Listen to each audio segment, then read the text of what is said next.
সংসারের সবথেকে গুরুত্বপূর্ণ তত্ত্ব কোনটা? প্রথম হলো সময়। জন্ম থেকে মৃত্যু পর্যন্ত এই যে সময়, এটাই তো হলো জীবন। দ্বিতীয় হলো জীবন, যাতে আমরা সময়ের সদ্ব্যবহার করি, শ্রেষ্ঠ থেকে শ্রেষ্ঠতর কাজ করার চেষ্টা করি। বহু বছরের এই পরম্পরা, এই সংস্কৃতিকে এগিয়ে নিয়ে যাওয়ার চেষ্টা করি। এই সংসারে আমরা অংশগ্রহণ করতে চেষ্টা করি। তৃতীয় হলো ধন, সেই ধন যা প্রত্যেক ব্যক্তি অর্জন করতে চেষ্টা করেন। এবার এই তিনটি তত্ত্বের মধ্যে একটা সামঞ্জস্য আছে, সমান ব্যাপার আছে। সে ধনই হোক বা সময় হোক বা হোক জীবন। আর সেই সমান ব্যাপার হলো যে যদি আপনি এটা গণনা করতে থাকেন তাহলে তা কমতে থাকে, যদি আপনি এটা ব্যবহার করেন তাহলে তা বাড়তে থাকে। একে সংগঠিত করে রাখতে চেষ্টা করলে এ হাত থেকে ফসকে যায়, কিন্তু যদি আপনি একে সামলে রাখতে শিখে যান তাহলে এমন কাজ করবেন যাতে সংসারের সাথে সাথে পরবর্তী প্রজন্ম লাভবান হবে। যদি কিছু শিখতে চান তাহলে সামলাতে শিখুন, গণনা করা বা সংগঠিত করা নয়। আসুন আর আমার সাথে ভালোবেসে বলুন, রাধা রাধা। এই জীবনে আমাদের দুজন সঙ্গী, এক হলো অন্ধকার আর এক হলো প্রকাশ। এবার যখন এই অন্ধকারে আমরা প্রদীপ জ্বালাই, সেই প্রকাশের জন্য অন্ধকার আমাদের উপর রুষ্ট হয়ে চলে যায়। এবার যদি অন্ধকারকে খুশি করতে যাও তাহলে প্রকাশ আমাদের উপর রুষ্ট হয়ে চলে যায়। এ হলো ঠিক সেই পরিস্থিতি যে আমাদের দুই বন্ধু, তাদের মধ্যে সদ্ভাব নেই। যদি কোনো একজনের মান ভাঙাতে বা খুশি করতে যাও তাহলে দ্বিতীয়জন অবশ্যই রুষ্ট হয়। সেই অবস্থায় আপনাকে বোঝদারের মতো কাজ করতে হবে যে কখন কাকে সমর্থন করতে হবে, কখন কার সাথে চলতে হবে। যদি পারেন তাহলে সকলকে একসাথে নিয়ে চলবেন। যদি কোনো মানুষের মধ্যে বনিবনা না হয় তাহলে তাদের মধ্যে সামঞ্জস্য বজায় রেখে সংসারের রীতিনীতির চক্র চালিত করা, এটাই তো হলো মনুষ্য জীবন। এবার এটা কিভাবে করা সম্ভব? শুধুমাত্র প্রেমের দ্বারা। তাহলে এইভাবেই সবাইকে প্রেমের দ্বারা বেঁধে রাখুন আর আমার সাথে ভালোবেসে বলুন, রাধা রাধা। কিছু মানুষ বড়ই বিচিত্র হন, এমনভাবে জীবনযাপন করেন যেন তাদের কোনোদিন মৃত্যুই হবে না। নিজেদের অহংকারের বশে একটা কথা ভুলে যান যে যতই তারা নিঃশ্বাস নিচ্ছেন, যতই তারা জীবনযাপন করছেন, ততই তারা মৃত্যুর দিকে এগিয়ে চলেছেন। কারণ আমাদের এই জীবন তার নিঃশ্বাসের উপর নির্ভরশীল। নিঃশ্বাস চলছে মানে জীবন চলছে। নিঃশ্বাস যদি থেমে যায় তাহলে জীবনও থেমে যাবে। আমাদের জীবনের প্রদীপ যে কোনো মুহূর্তে নিভে যেতে পারে, আর কত সময় বাকি রয়েছে সেই বিষয়ে আমাদের কোনো ধারণাই নেই। তাই যে মুহূর্ত আমরা এখন যাপন করছি সেটার সদ্ব্যবহার করে নেওয়া যাক, কোনো শুভ কর্ম করে নেওয়া যাক, এমন কোনো কর্ম যার দ্বারা আমাদের ব্যক্তিত্বতে এমন এক চমক আসে যে আমাদের মৃত্যুর পরেও এই সংসার আমাদের চিরস্মরণীয় করে। কারণ একটা কথা ঠিক, মৃত্যু হলো একটা অটল সত্য, তাকে মেনে নিতেই হবে, স্মরণীয় করে রাখতেই হবে। যে সময় আছে তার সদ্ব্যবহার করুন আর আমার সাথে ভালোবেসে বলুন, রাধা রাধা। এই সংসারের সবথেকে বড় সুখ কি?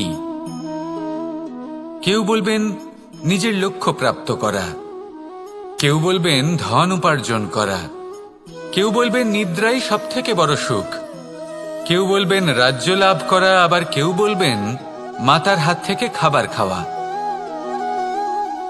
আদি ইত্যাদি। কিন্তু যদি সত্যি কথা বলি, এই সংসারের সবথেকে বড় সুখ হলো সেবা করা। কখনো কাউকে সেবা করে দেখুন। এই সেবা দ্বারা অন্য কোনো মানুষের আশীর্বাদ লাভ করাতেই সুখ রয়েছে। আপনার সেবা ভাব দ্বারা যখন কোনো মানুষ নিজের অন্তরাত্মা থেকে আপনাকে আশীর্বাদ করে, তার থেকে বড় সুখ আর কিছুই নেই। কারণ প্রত্যেক মানুষের মধ্যে ঈশ্বর বাস করেন। নরের সেবাই হলো নারায়ণের সেবা। নিষ্কাম সেবা করাই হলো সবথেকে বড় সুখ। তাই নিজের অন্তরে সেবার এই ভাব জাগ্রত করুন। যে সুখের কথা আমি বলছি সেই সুখ অনুভব করেই দেখুন। এই মন সুপ্রসন্ন হয়ে বলবে, রাধা রাধা। মানুষের এই জীবন, মানুষ জন্ম নেয়, একটা নির্দিষ্ট সময়ের পরে এই সংসার ত্যাগ করে চলেও যায়। এবার শুধু এটাই আবশ্যক নয় যে এই জীবনকালকে আপনি যাপন করবেন, শুধু এটাই গুরুত্বপূর্ণ নয়। আবশ্যক এবং গুরুত্বপূর্ণ হলো এটা যে এই জীবনকালে আপনি এমন কিছু করেন যাতে এই সংসারের মঙ্গল হয়, যাতে এই সংসার আপনাকে মনে রাখে, আপনার থেকে প্রেরিত হয়, আপনার মতো হতে চায়, প্রত্যেক বছর আপনার জন্মতিথির অপেক্ষা করে, এমনভাবে আপনার জন্মদিন পালন করে যাতে সেটা মহোৎসবের আকার ধারণ করে। এবার এই জন্মদিন এমনি এমনি মহোৎসবে পরিণত হয় না। তখন হয় না যখন কোনো ব্যক্তি রাজার রূপে বা কোনো গোয়ালার রূপে জন্মগ্রহণ করে। তখন পরিণত হয় যখন একজন মানুষ জন্মগ্রহণের পরে এই সংসারকে কোনো শিক্ষা দিয়ে যান, কিভাবে একজন মানুষ গোয়ালা থেকে রাজা হতে পারে, কিভাবে একজন মানুষ অসত্য থেকে সত্যের পথে চলতে শুরু করেন, অধর্ম থেকে ধর্মের পথে চালিত হতে পারেন, কিভাবে অন্ধকার থেকে প্রকাশের দিকে যেতে পারেন, কিভাবে নিজের আত্মাকে পরমাত্মার সাথে মিলিত করতে পারেন। তা সে রামনবমী হোক বা জন্মাষ্টমী হোক, তাদের জীবনের সাথে জড়িত প্রত্যেক মুহূর্ত একটা পরবের আকার ধারণ করে। তাহলে আপনিও এইভাবে নিজের জীবন যাপন করতে থাকুন। এই সংসারে শুধু ভালোবাসা বিতরণ করুন, কিছুটা এমন ভাবে বিতরণ করুন যাতে আপনি এই সংসার থেকে চলে যাওয়ার পরেও এই সংসারে আপনি শুধুই ভালোবাসা বিতরণ করতে পারেন। যদি আপনি এরকম করেন, সংসারকে প্রেরণা দেন, তাহলে আপনার জীবনও রাধা কৃষ্ণের প্রেমের মতোই অলৌকিক এবং দৈব হয়ে উঠবে। আসুন আর আমার সাথে ভালোবেসে বলুন, রাধা রাধা। আপনি এটা শুনে থাকবেন যে ছোট্ট একটা বালক সে ঈশ্বরের প্রতিরূপ হয়, কিন্তু এমন কেন বলা হয় তা কি আপনি কখনো ভেবে দেখেছেন? আমি আপনাকে বলছি, কোনো একটা ছোট্ট বালককে দেখুন, সে কি করে? সকলকে সমান চোখে দেখে। ওর মনে না কোনো ছলনা রয়েছে, না কোনো কপটতা, না অহংকার রয়েছে, আর না কোনো বিষয় নিয়ে কোনো চিন্তা। সকলকে সে সমান চোখে দেখে আর নিজের মধ্যেই প্রসন্ন থাকে, সকল বিকার থেকে মুক্ত। এগুলোই তো সেই গুণ সেই বালকের মধ্যে, যা হলো ঈশ্বর স্বরূপ। এবার ভেবে দেখুন, যদি প্রত্যেকটা মানুষ এই ছোট বালকের মতো সেই সব গুণ নিজের মধ্যে জাগ্রত করে তোলে, তাহলে কি হবে? তারাও ঈশ্বর তুল্য হয়ে উঠবে। তাই আপনিও এটাই করুন, নিজের মনকে বিকার মুক্ত করুন সেই ছোট্ট বালকের মতো। মনের মধ্যে না কোনো চিন্তা রাখবেন, না মোহ, না ক্রোধ, না কোনো রকমের ছলনা বা কপটতা। সবাইকে সমান চোখে দেখুন আর নিজের মনেই প্রসন্ন থাকতে শিখুন। এই মন প্রেমময় হয়ে বলবে, রাধা রাধা। মানুষের জীবন বড়ই বিচিত্র হয়। যেই মুহূর্তে জন্ম নেয় একটা প্রতিস্পর্ধায় প্রবেশ করতে থাকে। মানুষ জন্ম নেয় আর প্রতিস্পর্ধা শুরু হয়ে যায় ভাই এবং বোনের মধ্যে সর্বশ্রেষ্ঠ হবার, সবার থেকে এগিয়ে থাকার। তারপরে সে যায় গুরুকুলে, নিজের বন্ধুদের মধ্যে সর্বশ্রেষ্ঠ হওয়ার প্রতিস্পর্ধা শুরু হয়। এবার সেখান থেকে বাইরে বেরিয়ে সংসার জীবনে প্রবেশ করে ধন উপার্জনের প্রতিস্পর্ধা শুরু হয়। তা সে যুদ্ধই হোক বা কলা হোক, এই প্রতিস্পর্ধা কখনোই আমাদের পিছু ছাড়ে না। তাই যদি প্রতিস্পর্ধা করতেই হয়, তাহলে আমরা মানুষকে সাহায্য করার প্রতিস্পর্ধা কেন করব না? এমন এক প্রতিস্পর্ধা যাতে যে কেউ জিতুক বা যে কেউ হারুক না কেন, লাভ সকলের হবে। সকলের মধ্যে প্রেম বিতরণ করতে থাকুন, এইভাবেই আনন্দ বিতরণ করতে থাকুন, আর আমার সাথে ভালোবেসে বলুন, রাধা রাধা। দু রকমের প্রাকৃতিক বেগ থাকে। প্রথম হলো বর্ষা। যখন এর বর্ষণ হয় তখন মাটিকে শীতল করে নতুন ফসল ফলায়। আর দ্বিতীয় হয় পবন, যা আমাদের সর্বদা শ্বাসবায়ু প্রদান করে। অশান্ত এই মনকে শান্তি প্রদান করে, এই ক্লান্ত শরীরে স্ফূর্তি প্রদান করে। আমাদের জীবনে যত আবেগ আছে তা হয় বর্ষার মতো হওয়া উচিত, নয় হওয়া উচিত পবনের মতো। ক্রোধ, মতভেদ, বিবাদ এগুলো হওয়া উচিত বর্ষার মতো, অর্থাৎ কিছু সময় পরে যেন এরা নিজে থেকেই ছিন্ন ভিন্ন হয়ে চলে যায়। আর যদি পবনের মতো কোনো আবেগ থাকা উচিত তা হল প্রেম, যা সর্বদা শ্বাসবায়ু প্রদান করে, সবসময় সাথে থাকে। একে আমরা অনুভব করতে পারি না, কিন্তু এ আমাদের অনুভব করার জন্য প্রাণবায়ু প্রদান করে। আর যখন চক্রবাতের মতো সে ভয়ঙ্কর হয়ে ওঠে, তখন সমগ্র সংসার বদলে দেয়। এর সারমর্ম একটাই, শক্তি। মতভেদ, ক্রোধ, বিবাদের মধ্যে নেই। শক্তি যদি থাকে তা আছে প্রেমের মধ্যে। তাই এই প্রেমকে মনের মধ্যে রাখুন আর আমার সাথে বলুন, রাধা রাধা। প্রত্যেকটা মানুষ আলাদা হয় আর অত্যন্ত বিশেষও হয়। প্রত্যেক মানুষ ভিন্ন ভিন্ন পরিবেশে পালিত হয়, বড় হয়। প্রত্যেকের নিজস্ব চিন্তা ভাবনা থাকে, নিজস্ব বিচারধারা থাকে। যখন অনেক ভিন্ন বিচারধারা একত্রিত হয়ে যায়, তখন শুরু হয় বিবাদ। এবার এই বিবাদের সময় আপনি দেখবেন দুই ব্যক্তি যাদের মধ্যে এই বিবাদ হচ্ছে সবসময় এটা প্রমাণ করতে চান যে তার সামনের ব্যক্তি এবং তার ভাবনা, তার বিচারধারা বা তার বক্তব্য হলো অনুচিত।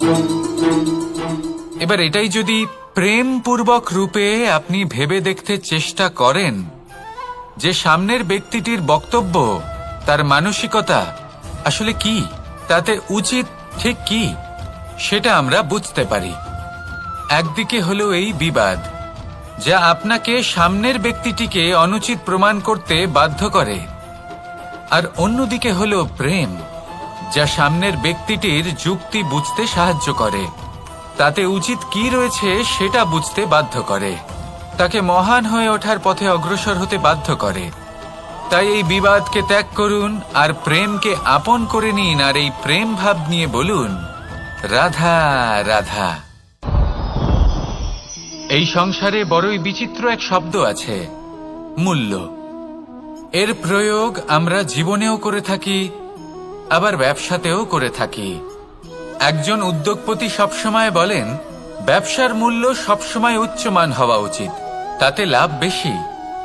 অন্যদিকে আরেকজন ব্যক্তি যিনি পরোপকারী, যিনি ঈশ্বরের দর্শনের অভিলাষী, তিনি বলেন জীবনের মূল্য সব থেকে উচ্চমান হওয়া উচিত।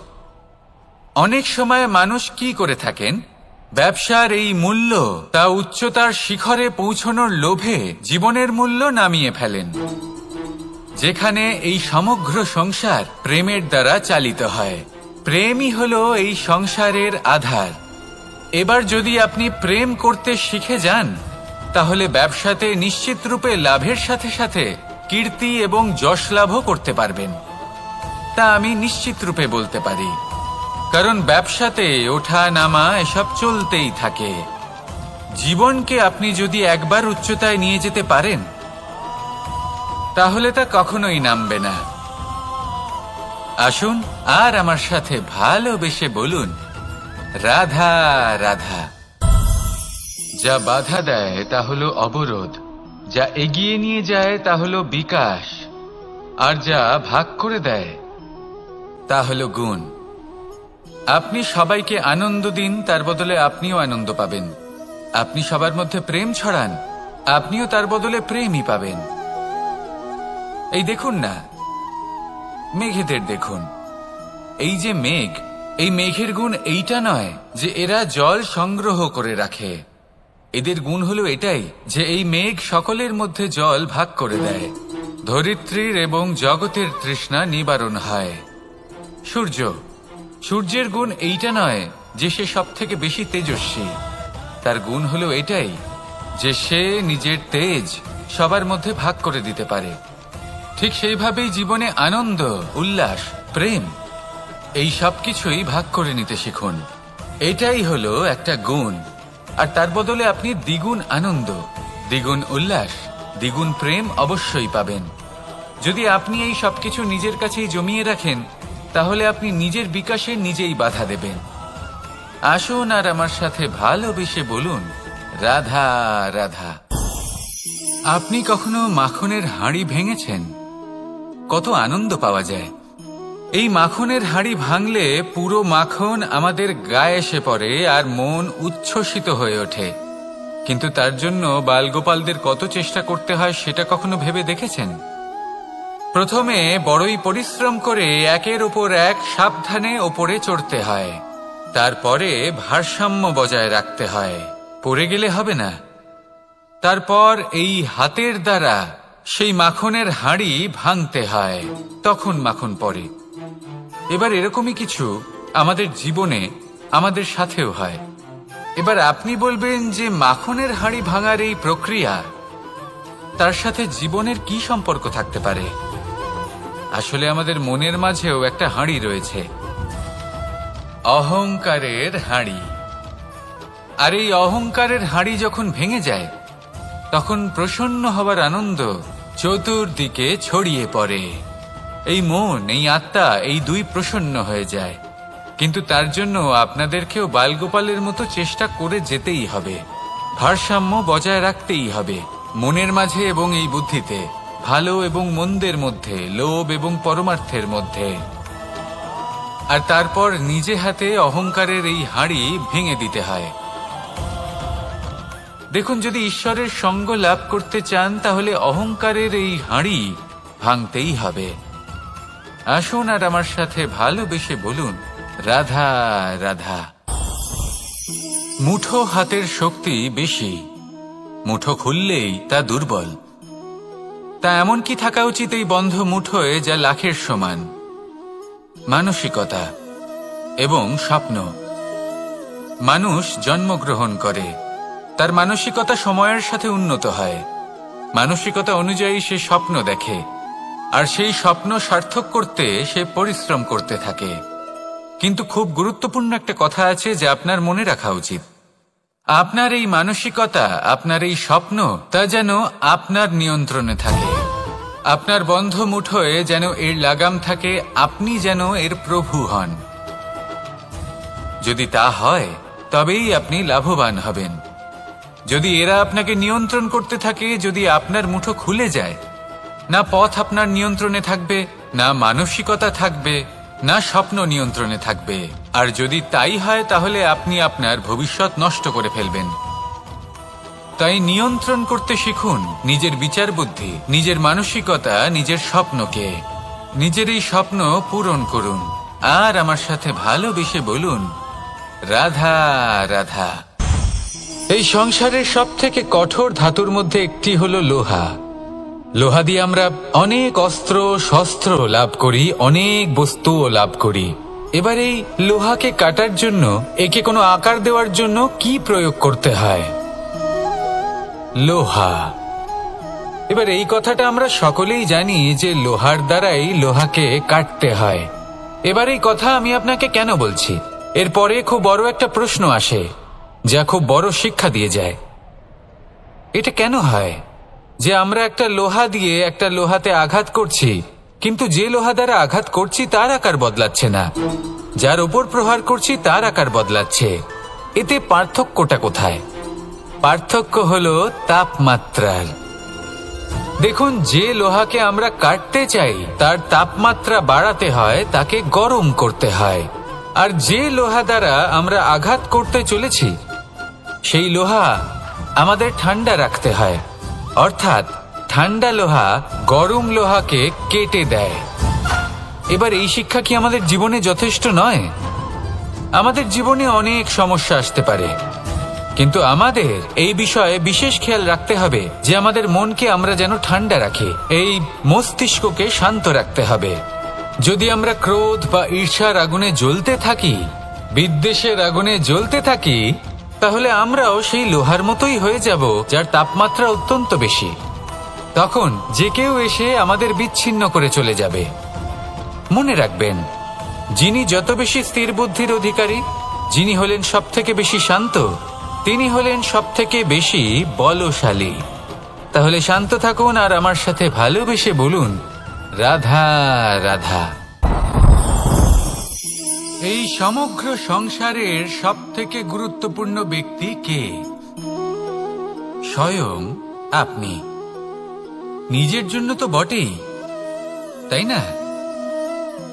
কারণ যখন আপনি জন্মগ্রহণ করেন, নিজের চোখ খোলেন, এই সংসারে আসেন, তখনই তো এই সংসারকে আপনি দেখতে পান, অনুভব করতে পারেন। এখানকার আবেগ, এখানকার মানুষজন তখন থেকেই অনুভব করেন। যদি আপনি না থাকেন তাহলে এই সংসারের অস্তিত্ব আপনার কাছে শূন্যের সমান, তাই না? আপনি না থাকলে এই সংসারও আপনার কাছে নেই। এবার সবাই বলবেন যে এ তো সত্যি কথা, সেই অনুযায়ী তো আমার স্বার্থপর হওয়া উচিত, অহংকারী হওয়া উচিত, কারণ আমার কাছে আমিই তো সবকিছু। দৃষ্টিভঙ্গি পাল্টে দেখুন। আপনার কাছে সবথেকে বেশি গুরুত্বপূর্ণ ব্যক্তি কে? আপনি নিজেই। সেই মানুষটি কেমন হওয়া উচিত একটু ভেবে দেখুন। সবসময় সকলকে সাহায্য করুন, একসাথে মিলে পরিশ্রম করুন, সাহায্য করুন অন্যদেরকে। এটা অতি আবশ্যক। এবং তার থেকেও বেশি গুরুত্বপূর্ণ হলো এটাই যে আপনার মনে যেন কখনো এই বিষয়ে ভয় না থাকে যে আমি আমার প্রিয়জনদের, আমার কাছের মানুষগুলিকে হারিয়ে ফেলব। এই ভয় কখনোই মনের মধ্যে থাকা উচিত নয়। যদি ভয় থাকে তাহলে থাকুক এই বিষয়ে যে সকল মানুষ আমার জীবন থেকে, আমার থেকে দূরে চলে যাচ্ছেন, তাদের বাধা দিতে দিতে আমি যেন নিজেকেই না হারিয়ে ফেলি, নিজের অস্তিত্বকেই না হারিয়ে ফেলি, নিজের ব্যক্তিত্বকে, নিজের বিচারধারাকে, নিজের করুণার শক্তি না হারাই। তাহলে এই ভয় ত্যাগ করুন আর আমার সাথে ভালোবেসে বলুন, রাধা রাধা। মানুষের দুটো রূপ রয়েছে। এক, আমাদের এই মুখ যা শুধুই চোখে দেখা যায়, আর দ্বিতীয় আমাদের এই মন যা শুধুমাত্র অন্তরাত্মা দ্বারা দেখা যায়। এবার আমাদের এই মুখ তা ঈশ্বর সকলকেই আগে থেকেই প্রদান করেছেন, কিন্তু এই মন কেমন হবে তা আমাদের জীবনের অনুভূতি এবং আমাদের জীবনের লক্ষ্য এগুলি সুনিশ্চিত করে। অর্থাৎ নেত্র দিয়ে দেখা যায় আমাদের এই মুখ, তা শুধুই এই কারণে প্রয়োজন যাতে সংসার আমাদের দেখতে পায়, আমাদের চিনতে পারে। কিন্তু যদি এই সংসারে আপনি প্রকৃত অর্থে মান সম্মান লাভ করতে চান, তাহলে নিজের অন্তরাত্মাকে আপনাকে বিকশিত করতেই হবে।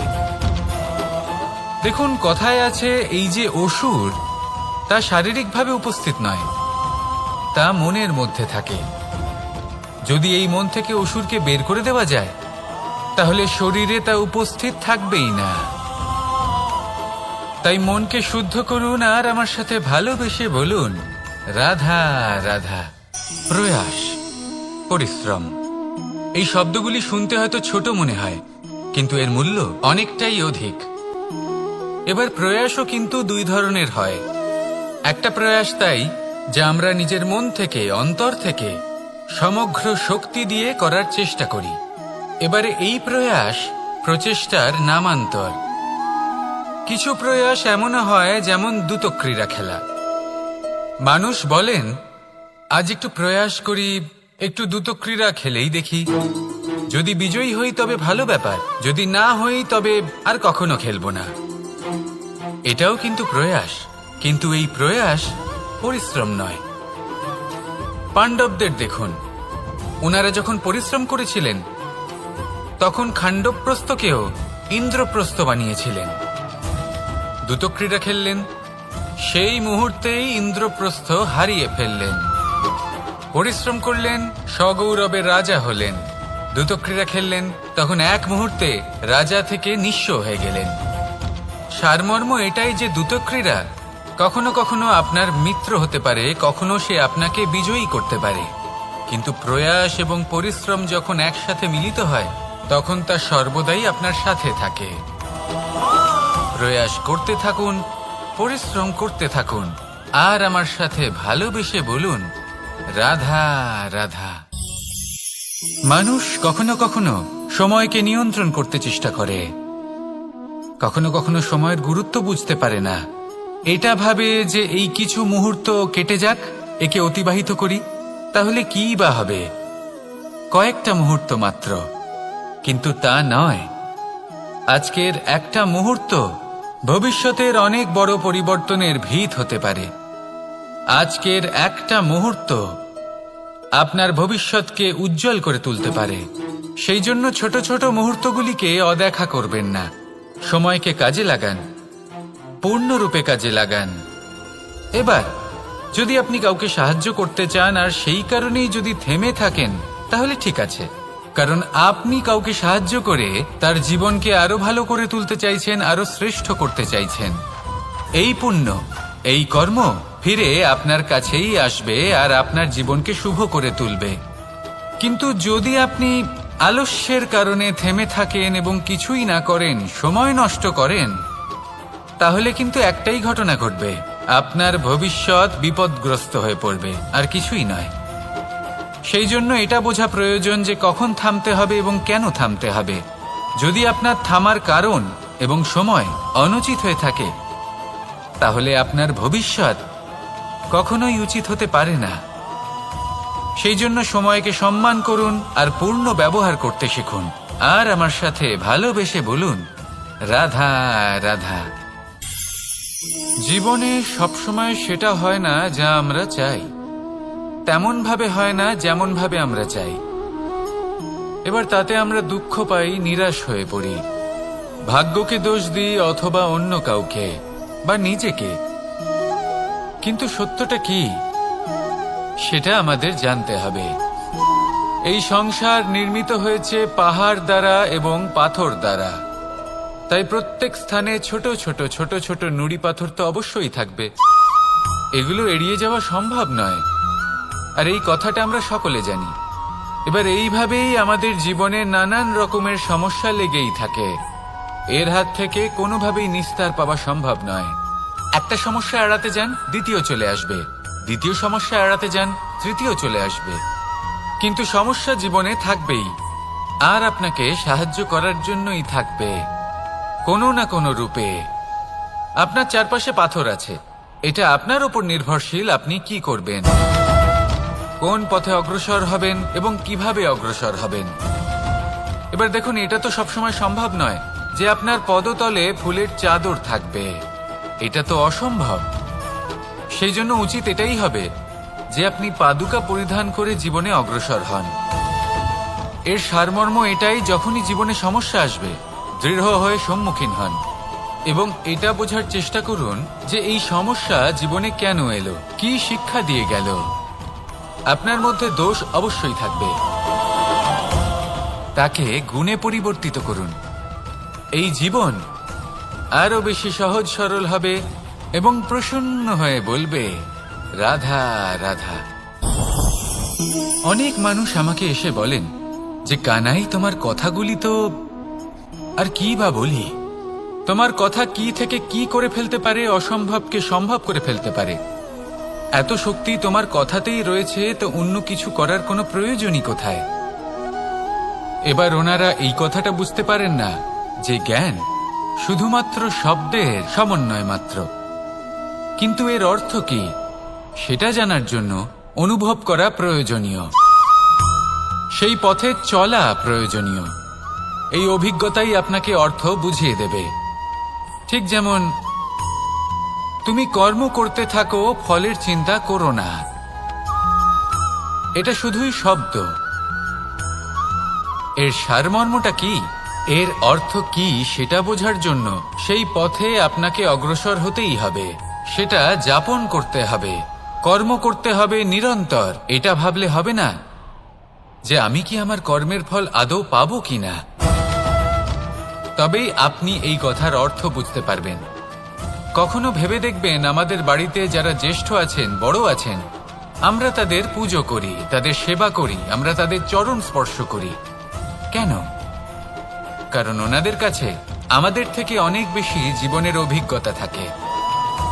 জীবনে শুধুমাত্র জ্ঞান শোনাটা প্রয়োজনীয় নয়, তা বুঝতে পারা প্রয়োজনীয়। তা যদি যাপন করেন তবেই অভিজ্ঞতা হবে, তবেই প্রকৃত অর্থ বুঝতে পারবেন। তাহলে জ্ঞান শুধু শুনবেন না, বুঝুন, তাকে আচরণে আনুন এবং আমার সাথে ভালোবেসে বলুন, রাধা রাধা। এই সংসারের সবথেকে গুরুত্বপূর্ণ তত্ত্ব কোনটা? প্রথম হলো সময়। জন্ম থেকে মৃত্যু পর্যন্ত এই যে সময়, এটাই তো হলো জীবন। দ্বিতীয় হলো জীবন, যাতে আমরা সময়ের সদ্ব্যবহার করি, শ্রেষ্ঠ থেকে শ্রেষ্ঠতর কাজ করার চেষ্টা করি। বহু বছরের এই পরম্পরা, এই সংস্কৃতিকে এগিয়ে নিয়ে যাওয়ার চেষ্টা করি। এই সংসারে আমরা অংশগ্রহণ করতে চেষ্টা করি। তৃতীয় হলো ধন, সেই ধন যা প্রত্যেক ব্যক্তি অর্জন করতে চেষ্টা করেন। এবার এই তিনটি তত্ত্বের মধ্যে একটা সামঞ্জস্য আছে, সমান ব্যাপার আছে। সে ধনই হোক বা সময় হোক বা হোক জীবন। আর সেই সমান ব্যাপার হলো যে যদি আপনি এটা গণনা করতে থাকেন তাহলে তা কমতে থাকে, যদি আপনি এটা ব্যবহার করেন তাহলে তা বাড়তে থাকে। একে সংগঠিত করে রাখতে চেষ্টা করলে এ হাত থেকে ফসকে যায়, কিন্তু যদি আপনি একে সামলে রাখতে শিখে যান তাহলে এমন কাজ করবেন যাতে সংসারের সাথে সাথে পরবর্তী প্রজন্ম লাভবান হবে। যদি কিছু শিখতে চান তাহলে সামলাতে শিখুন, গণনা করা বা সংগঠিত করা নয়। আসুন আর আমার সাথে ভালোবেসে বলুন, রাধা রাধা। এই জীবনে আমাদের দুজন সঙ্গী, এক হলো অন্ধকার আর এক হলো প্রকাশ। এবার যখন এই অন্ধকারে আমরা প্রদীপ জ্বালাই, সেই প্রকাশের জন্য অন্ধকার আমাদের উপর রুষ্ট হয়ে চলে যায়। এবার যদি অন্ধকারকে খুশি করতে যাও তাহলে প্রকাশ আমাদের উপর রুষ্ট হয়ে চলে যায়। এ হলো ঠিক সেই পরিস্থিতি যে আমাদের দুই বন্ধু, তাদের মধ্যে সদ্ভাব নেই।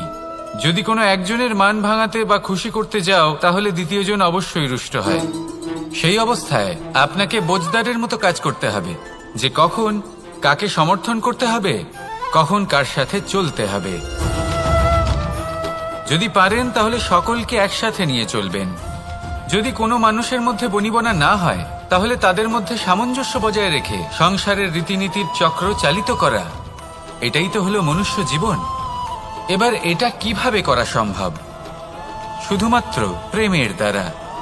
তাহলে এইভাবেই সবাইকে প্রেমের দ্বারা বেঁধে রাখুন আর আমার সাথে ভালোবেসে বলুন, রাধা রাধা।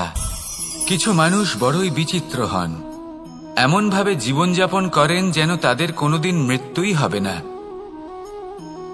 নিজেদের অহংকারের বশে একটা কথা ভুলে যান যে যতই তারা নিঃশ্বাস নিচ্ছেন, যতই তারা জীবনযাপন করছেন, ততই তারা মৃত্যুর দিকে এগিয়ে চলেছেন। কারণ আমাদের এই জীবন তার নিঃশ্বাসের উপর নির্ভরশীল। নিঃশ্বাস চলছে মানে জীবন চলছে। নিঃশ্বাস যদি থেমে যায় তাহলে জীবনও থেমে যাবে। আমাদের জীবনের প্রদীপ যে কোনো মুহূর্তে নিভে যেতে পারে, আর কত সময় বাকি রয়েছে সেই বিষয়ে আমাদের কোনো ধারণাই নেই। তাই যে মুহূর্ত আমরা এখন যাপন করছি সেটার সদ্ব্যবহার করে নেওয়া যাক, কোনো শুভ কর্ম করে নেওয়া যাক, এমন কোনো কর্ম যার দ্বারা আমাদের ব্যক্তিত্বতে এমন এক চমক আসে যে আমাদের মৃত্যুর পরেও এই সংসার আমাদের চিরস্মরণীয় করে। কারণ একটা কথা ঠিক, মৃত্যু হলো একটা অটল সত্য, তাকে মেনে নিতেই হবে, স্মরণীয় করে রাখতেই হবে। যে সময় আছে তার সদ্ব্যবহার করুন আর আমার সাথে ভালোবেসে বলুন, রাধা রাধা। এই সংসারের সবথেকে বড় সুখ কি? কেউ বলবেন নিজের লক্ষ্য প্রাপ্ত করা, কেউ বলবেন ধন উপার্জন করা, কেউ বলবেন নিদ্রাই সবথেকে বড় সুখ, কেউ বলবেন রাজ্য লাভ করা, আবার কেউ বলবেন মাতার হাত থেকে খাবার খাওয়া, আদি ইত্যাদি। কিন্তু যদি সত্যি কথা বলি, এই সংসারের সবথেকে বড় সুখ হলো সেবা করা। কখনো কাউকে সেবা করে দেখুন। এই সেবা দ্বারা অন্য কোনো মানুষের আশীর্বাদ লাভ করাতেই সুখ রয়েছে। আপনার সেবা ভাব দ্বারা যখন কোনো মানুষ নিজের অন্তরাত্মা থেকে আপনাকে আশীর্বাদ করে, তার থেকে বড় সুখ আর কিছুই নেই। কারণ প্রত্যেক মানুষের মধ্যে ঈশ্বর বাস করেন। নরের সেবাই হলো নারায়ণের সেবা। নিষ্কাম সেবা করাই হলো সবথেকে বড় সুখ। তাই নিজের অন্তরে সেবার এই ভাব জাগ্রত করুন। যে সুখের কথা আমি বলছি সেই সুখ অনুভব করেই দেখুন। এই মন সুপ্রসন্ন হয়ে বলবে, রাধা রাধা। মানুষের এই জীবন, মানুষ জন্ম নেয়, একটা নির্দিষ্ট সময়ের পরে এই সংসার ত্যাগ করে চলেও যায়। এবার শুধু এটাই আবশ্যক নয় যে এই জীবনকালকে আপনি যাপন করবেন, শুধু এটাই গুরুত্বপূর্ণ নয়। আবশ্যক এবং গুরুত্বপূর্ণ হলো এটা যে এই জীবনকালে আপনি এমন কিছু করেন যাতে এই সংসারের মঙ্গল হয়, যাতে এই সংসার আপনাকে মনে রাখে, আপনার থেকে প্রেরিত হয়, আপনার মতো হতে চায়, প্রত্যেক বছর আপনার জন্মতিথির অপেক্ষা করে, এমনভাবে আপনার জন্মদিন পালন করে যাতে সেটা মহোৎসবের আকার ধারণ করে। এবার এই জন্মদিন এমনি এমনি মহোৎসবে পরিণত হয় না। তখন হয় না যখন কোনো ব্যক্তি রাজার রূপে বা কোনো গোয়ালার রূপে জন্মগ্রহণ করে। তখন পরিণত হয় যখন একজন মানুষ জন্মগ্রহণের পরে এই সংসারকে কোনো শিক্ষা দিয়ে যান, কিভাবে একজন মানুষ গোয়ালা থেকে রাজা হতে পারে, কিভাবে একজন মানুষ অসত্য থেকে সত্যের পথে চলতে শুরু করেন, অধর্ম থেকে ধর্মের পথে চালিত হতে পারেন, কিভাবে অন্ধকার থেকে প্রকাশের দিকে যেতে পারেন, কিভাবে নিজের আত্মাকে পরমাত্মার সাথে মিলিত করতে পারেন। তা সে রামনবমী হোক বা জন্মাষ্টমী হোক, তাদের জীবনের সাথে জড়িত প্রত্যেক মুহূর্ত একটা পরবের আকার ধারণ করে। তাহলে আপনিও এইভাবে নিজের জীবন যাপন করতে থাকুন। এই সংসারে শুধু ভালোবাসা বিতরণ করুন, কিছুটা এমন ভাবে বিতরণ করুন যাতে আপনি এই সংসার থেকে চলে যাওয়ার পরেও এই সংসারে আপনি শুধুই ভালোবাসা বিতরণ করতে পারেন। যদি আপনি এরকম করেন, সংসারকে প্রেরণা দেন, তাহলে আপনার জীবনও রাধা কৃষ্ণের প্রেমের মতোই অলৌকিক এবং দৈব হয়ে উঠবে। আসুন আর আমার সাথে ভালোবেসে বলুন, রাধা রাধা। আপনি এটা শুনে থাকবেন যে ছোট্ট একটা বালক, সে ঈশ্বরের প্রতিরূপ হয়। কিন্তু এমন কেন বলা হয় তা কি আপনি কখনো ভেবে দেখেছেন? আমি আপনাকে বলছি, কোনো একটা ছোট্ট বালককে দেখুন, সে কি করে? সকলকে সমান চোখে দেখে।